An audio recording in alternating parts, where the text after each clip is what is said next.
Hello everyone, welcome to my channel Glimpse of Education. As I discuss korim class 10 or chapter 5 or exercise 5.2 question number 15 or 18 loke.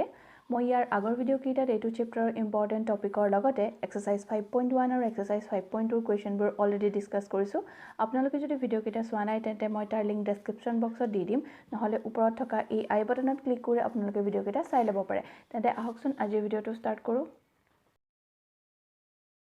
Question number 15 ত দিছে n or কি মানৰ বাবে 63 65 67 আৰু 3 10 17 এই সমান্তৰ প্ৰগতি দুটাৰ nতম পদ দুটা সমান For what value of n are the nth terms of the two APs 63 65 67 and 3 10 17 equal এটু কোৱেশ্যনত আমাক দুটা সমান্তৰ প্ৰগতি দিছে আৰু কৈছে যে দুইটা সমান্তৰ প্ৰগতিৰে nতম পদ দুটা একেই হয় আৰু আমাক n ৰ ভ্যালু উলিয়াবলৈ দিছে সো প্ৰথম সমান্তৰ প্ৰগতিটোৰ কাৰণে এতিয়া প্ৰথম পদ হৈছে 63 আৰু সাধাৰণ অন্তৰ আমি ইয়াত d1 বুলি লিখিছো কাৰণ দুইটাতে আমি সাধাৰণ অন্তৰ লিখিব লাগিব সেই কাৰণে ইয়াত d1 বুলি লিখিছো সো ইয়াত d1 টো কিমান হ'ব 65 - 63 that is 2 তাৰ পিছত এতিয়া সেকেন্ড সমান্তৰ প্ৰগতিটোৰ কাৰণে আমি প্ৰথম পদ লিখিবই লাগিব যেহেতু আমি প্ৰথম সমান্তৰ প্ৰগতিটোৰ কাৰণে প্ৰথম পদ a বুলি লিখিছো সেই কাৰণে আমি দ্বিতীয়টোৰ কাৰণে আকৌ a লিখিব নোৱাৰিম ইয়াতে আমি b লিখিছো সো ইয়াত প্ৰথম পদ কিমান হ'ব 3 আৰু ইয়াত কমন ডিফাৰেন্স সাধাৰণ অন্তৰ আমি d2 ৰে ডিনোট কৰিছো আৰু ইয়াক আমি কেনেকৈ লিখিব পাৰিম 10 - 3 that is 7 এতিয়া আমি দুইটা সমান্তৰ প্ৰগতিৰ কাৰণে প্ৰথম পদ আৰু সাধাৰণ অন্তৰ পালো এতিয়া আমাক কৈছে যে দুইটা সমান্তৰ প্ৰগতিৰে nতম পদটো একেই হয় সো প্ৰথম সমান্তৰ প্ৰগতিটোৰ কাৰণে আমি nতম পদটো an বুলি লিখিছো আৰু দ্বিতীয় সমান্তৰ প্ৰগতিটোৰ কাৰণে আমি nতম পদটো bn বুলি লিখিছো সো ইয়াতে আমি nতম পদৰ ফৰ্মুলাটো ইউজ কৰিম সো ইয়াত হ'ব a + n - 1 * d আৰু ইফালে হ'ব b + n - 1 * d সো ইয়াতে a ৰ ভ্যালু আছে প্ৰথমটোৰ কাৰণে 63 + n - 1 d ৰ ভ্যালু আছে 2 সো ইয়াত b ৰ ভ্যালু আছে 3 n - 1 d ৰ ভ্যালু আছে 7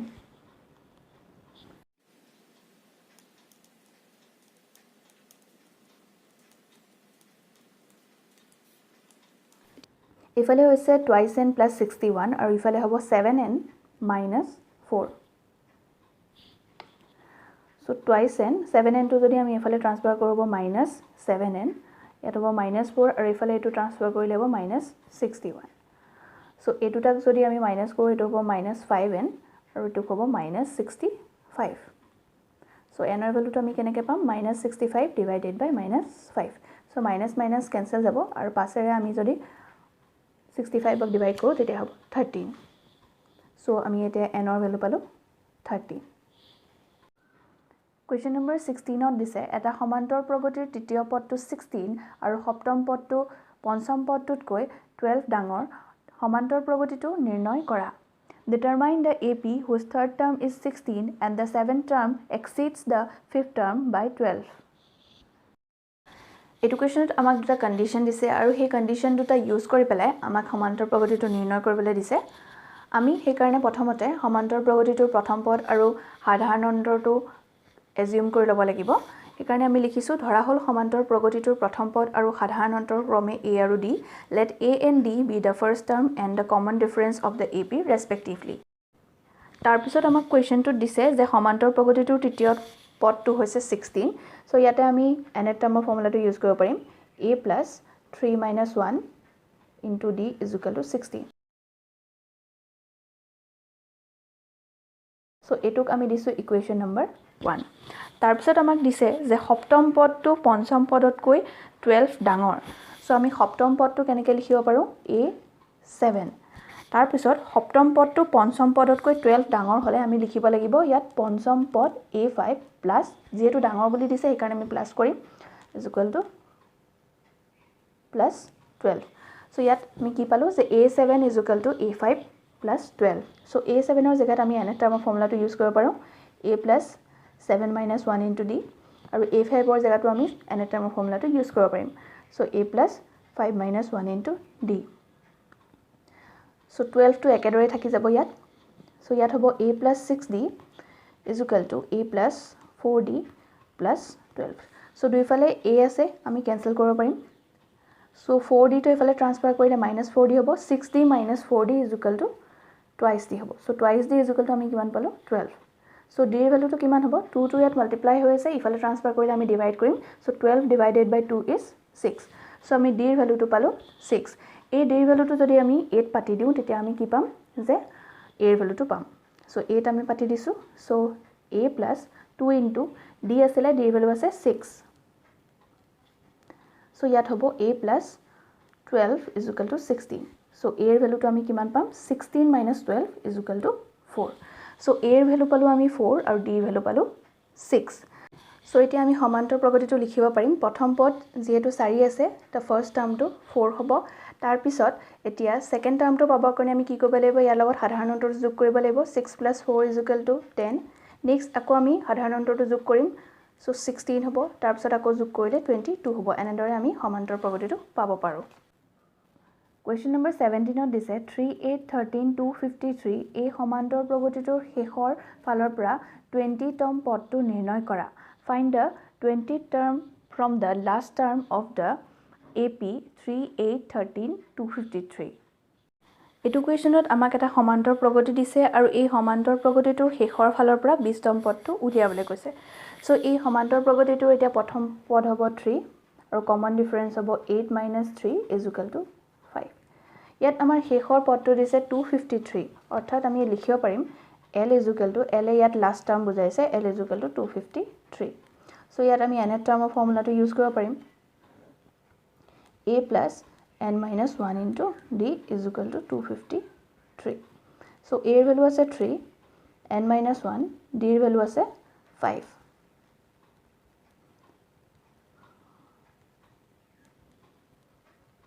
ইয়াত 253 - 3 = 250 হ'ব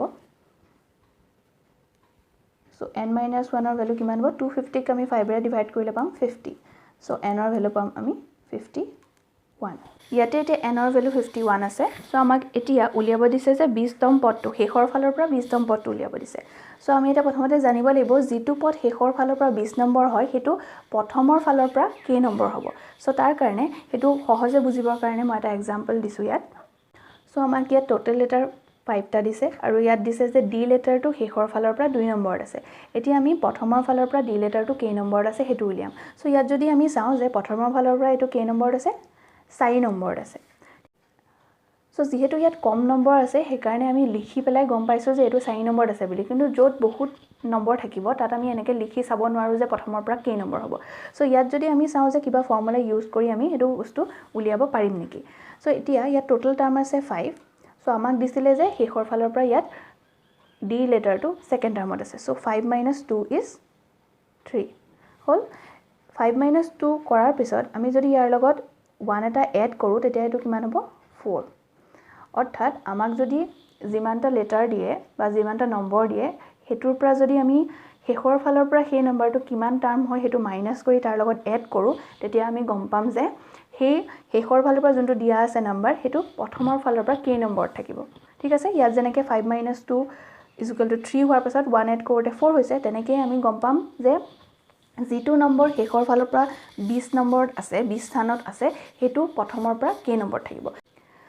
সো আমাক যেটো কোৱেশ্চন দিছে তাত n এৰ ভ্যালু আমি কিমান পালো 51 অৰ্থাৎ ইয়াত টোটাল নাম্বাৰ অফ টাৰ্মস কিমান হ'ব 51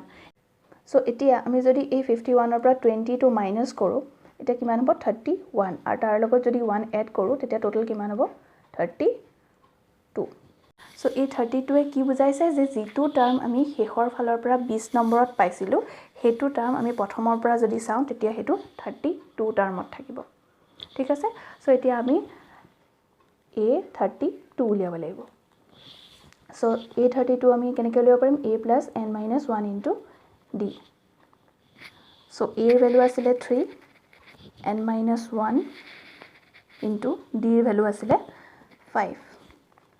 সো 3 plus the n এর ভ্যালু কিমান আছিল 32 so 32 - 1 is 31 * 5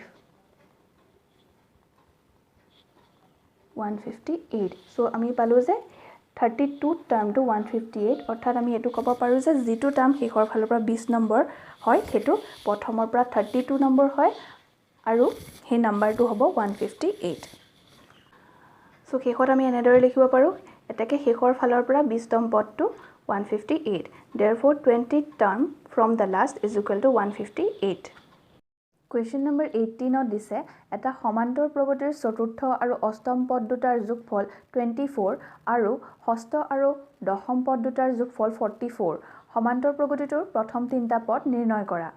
The sum of the fourth and the eighth terms of an AP is 24 and the sum of the sixth and 10th terms is 44. Find the first three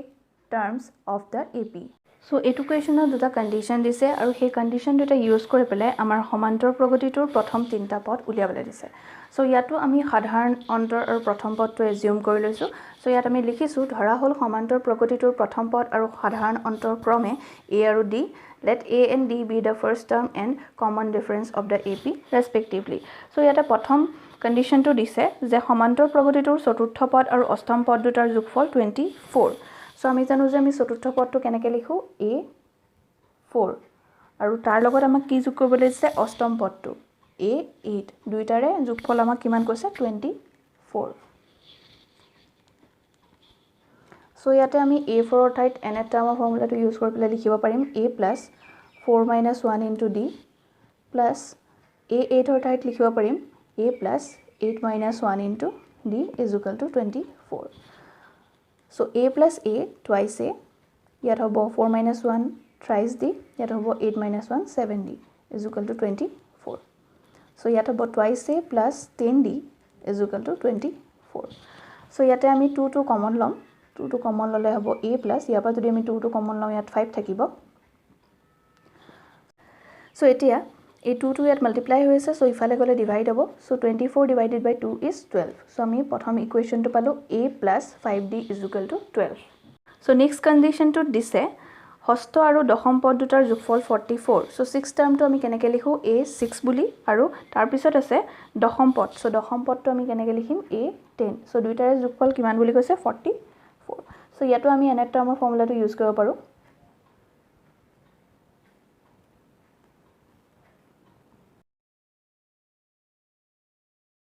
So, A plus A twice A, 6 minus 1 is 5D, 10 minus 1 is 9D.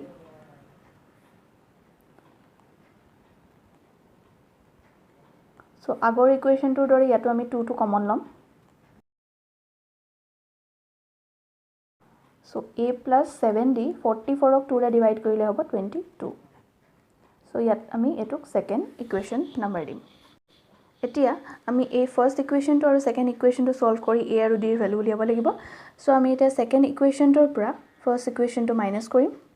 So second ইকুৱেশ্যনটোৰ left hand সাইডত আছিল A plus 7D আৰু first ইকুৱেশ্যনটোৰ left hand সাইডত আছিল A plus 5D so ইয়াত minus কৰিলে হ'ব -A minus 5D is equal to ইয়াত right hand সাইডত আছিল 22 minus ইয়াত right hand সাইডত আছিল 12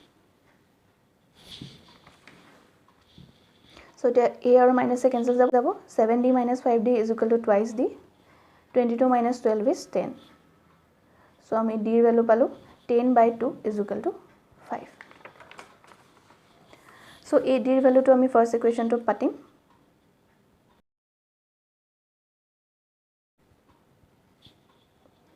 So, ইয়াত আমি A ৰ ভ্যালু পাম 12 minus 25 that is minus 13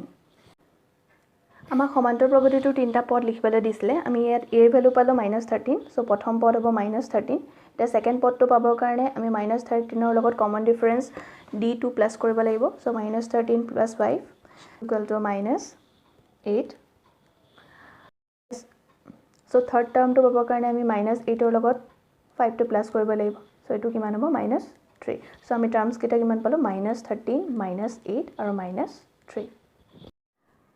ভিডিওটো চোৱাৰ বাবে ধন্যবাদ বাকি থকা টপিকবোৰ মই মোৰ নেক্সট ভিডিঅ ডিসকাস কৰিম ভিডিওটো চাই যদি ভাল পালে দেন লাইক কৰিব শেয়াৰ কৰিব আৰু সাবস্ক্ৰাইব কৰিব আপোনালোকৰ সাজেশনছ আৰু কোৱেৰিজবোৰ কমেন্ট বা মেইল কৰি জনাব পাৰে থ্যাংক ইউ